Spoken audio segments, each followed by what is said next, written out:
नमस्कार मित्रांनो, स्वागत आहे तुमचं सही ट्रेड मराठी या चॅनलमध्ये. मित्रांनो, झिरोदामध्ये एक नवीन प्रकारची ऑर्डर जी आहे ती आलेली आहे आणि तिचं नाव आहे आईसबर्ग ऑर्डर. आता आईसबर्ग ऑर्डर नेमकी काय आहे आणि तुम्ही कशा पद्धतीने ते वापरू शकता याच्याबद्दल थोडंसं आपण जाणून घेऊया. सगळ्यात पहिल्यांदा ती ऑर्डर काय आहे ते बघूया.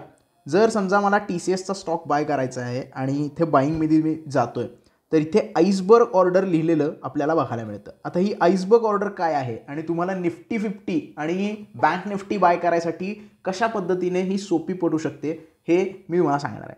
आता समजा इथे डायरेक्ट आपण निफ्टी 50 आणि बँक निफ्टीचंच एक्झाम्पल बघूया. त्यामुळे आपण वॉचलिस्टमध्ये निफ्टीच्या वॉचलिस्टला जाऊया आणि पुढच्या सगळ्या गोष्टी आहेत त्या बघूया. निफ्टी 50 आपल्याला जेव्हा बाय करायचं असतं तेव्हा आपण ऑप्शन किंवा फ्युचरमध्ये बाय करतो, हे तर सगळ्यांनाच माहिती आहे. पण जेव्हा एखाद्याला जास्त क्वांटिटी बाय करायची असेल तर काय, कारण निफ्टी 50मध्ये जर तुम्हाला मॅक्सिमम क्वांटिटी बाय करायची असेल तर 1800 क्वांटिटीचं लिमिट आहे. 1800 क्वांटिटीच्या वरती तुम्ही बाय करू शकत नाही.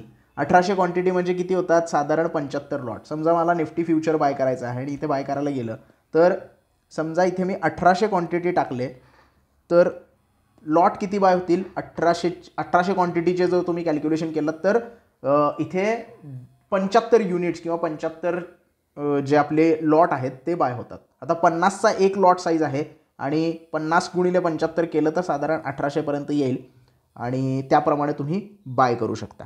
पण 1800च्या वरती जर समजा 2000 क्वांटिटी बाय करायची असेल तर 2000 क्वांटिटी बाय करायसाठी तुम्हाला जर रेग्युलर ऑर्डर तुम्ही लावली तर 2000 क्वांटिटी एका वेळेला बाय होत नाही, कारण फ्रीज लिमिट जी आहे ती 1800ची आहे.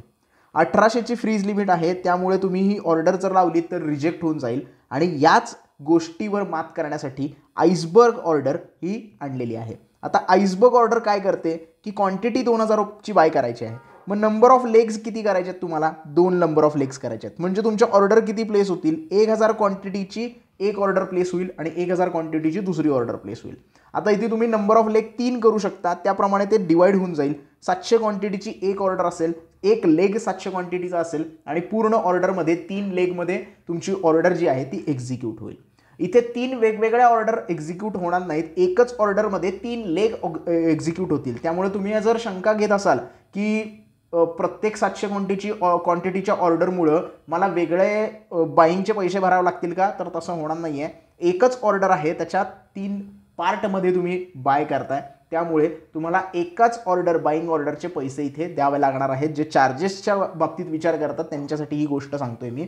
आणि जर तुम्हाला जास्त क्वांटिटी बाय करायची असेल, समजा 3000 क्वांटिटी तुम्हाला बाय करायची आहे, 3000 क्वांटिटी नॉर्मली कोणी बाय करत नाही म्हणा, कारण पैसे तेवढे द्यायला लागतात, 73 लाख रुपये तिथे द्यायला लागतील. पण इन्स्टिट्यूशनल बायर जर घ्यायचे असतील आणि त्यांना जर 3000 क्वांटिटी बाय करायची असेल किंवा आहेत कुणाकडे 73 लाख रुपये, तर त्यासाठी काय होईल की तुम्हाला 73 लाख रुपये जे भरायचे आहेत आणि 3000 क्वांटिटी बाय करायचे आहेत, त्याच्यासाठी तुम्ही 3 वेगवेगळे लेग करताय. जर सिंगल ऑर्डरमध्ये 3000 क्वांटिटी तुम्हाला प्लेस करायची असेल झिरोदामध्ये तर ती पॉसिबल होत नाही. म्हणून आईसबर्ग ऑर्डरमध्ये तुम्ही नंबर ऑफ लेग वाढवताय. 3 लेगमध्ये प्रत्येक लेगला 1000 क्वांटिटी तुमची एक्झिक्यूट होईल आणि ती ऑर्डर जी आहे ती कंप्लीट केली जाईल. सिंपल आहे, म्हणून आपण आईसबर्ग ऑर्डर वापरतो. या सगळ्या गोष्टी आपण इथे यूज करू शकतो. सेम बँक निफ्टीमध्ये जर तुम्ही गेलात तर बँक निफ्टीचा मॅक्सिमम लॉट कितीचा आहे, म्हणजे जर बँक निफ्टीमध्ये मॅक्सिमम तुम्हाला ट्रेड करायचा असेल, बँक निफ्टी 15चा लॉट आहे बरोबर, मग 15चा लॉट जर आपल्याला ट्रेड करायचा असेल तर मॅक्सिमम क्वांटिटी आपल्याला 900 क्वांटिटी आपण डायरेक्ट म्हणजे एका वेळेला बाय करू शकतो. म्हणजे जे फ्रीज क्वांटिटी लिमिट आहे, एका टायमिंगला किती क्वांटिटी तुम्ही बाय करू शकता, तर 900 क्वांटिटी म्हणजे 60 लॉट तुम्ही एका टायमिंगला बाय करू शकता. मग समजा जर 1200 क्वांटिटी कोणाला बँक निफ्टीमध्ये बाय करायची असेल तर त्याला ते आईसबर्ग ऑर्डर वापरावी लागेल. कारण समजा इथे ऑप्शन्स मला बाय करायचं आहे, तर डिसेंबरचा ऑप्शन मला बाय करायचा आहे आणि मला 1200 क्वांटिटी बाय करायची आहे. 15 क्वांटिटीचा एक लॉट आहे, मला 1200 क्वांटिटी जर बाय करायची असेल तर आईसबर्ग ऑर्डरमध्ये या 1200 क्वांटिटीचे 2 लेग तयार होतील. आता हे लेग्स तुम्हीच डिसाईड करू शकता की किती लेग तुम्हाला इथे सिलेक्ट करायचे आहेत आणि कशा पद्धतीने तुम्हाला हे करायचे आहेत, कशा पद्धतीने तुम्हाला लेग्स चेंज करायचे आहेत. बाय द वे, एक गोष्ट इथे माझ्याकडनं थोडीशी चुकली होती. निफ्टीमध्ये मी 75 लॉट मगाशी मी म्हणालो होतो, 75 लॉट येत नाही, मी कॅल्क्युलेशन केलं 36 लॉट येतात. नाही तर परत तुम्ही कन्फ्यूज व्हाल की 1800 क्वांटिटी जी आहे फ्रीजिंग लिमिट, त्याच्यामध्ये त्याच्यामध्ये जे आहे ते 36 लॉट येतात, 75 लॉट येत नाहीत. कॅल्क्युलेशन थोडंसं चुकलं होतं माझं. So that's a mistake. So मी ती कवर केलेली आहे. दुसरं म्हणजे 1200 क्वांटिटी. आपण इथे बँक निफ्टीबद्दल बोलत होतो. बँक निफ्टीची 900 क्वांटिटी फ्रीज आहे, म्हणजे एका वेळेला एका ऑर्डरमध्ये 900 क्वांटिटी तुम्ही ट्रेड करू शकता. पण त्याच्यापेक्षा जास्त ट्रेड करायचे असेल तर तुम्हाला नंबर ऑफ लेग्स आणि आईसबर्ग ऑर्डरचा वापर करावा लागेल. आणि हे चेंजेस जे झालेत क्वांटिटी फ्रीजचे हे 1 सप्टेंबर 2023 पासून झालेले आहेत. त्यामुळं नवीन जो फ्रीजिंग लिमिट आहे ते बँक निफ्टीसाठी 900 आहे, निफ्टीसाठी 1800 आहे, फिन निफ्टीसाठी 1800 आहे आणि मिड कॅप निफ्टीसाठी 4200 आहे. त्यामुळे झिरोदाच्या वेबसाईटवर जाऊन तुम्ही या सगळ्या गोष्टी बघू शकता आणि जे फ्रीजिंग लिमिट आहे त्याप्रमाणे लॉट क्वांटिटी किती येणार आहे तेही तिथे मेन्शन केलेलं आहे.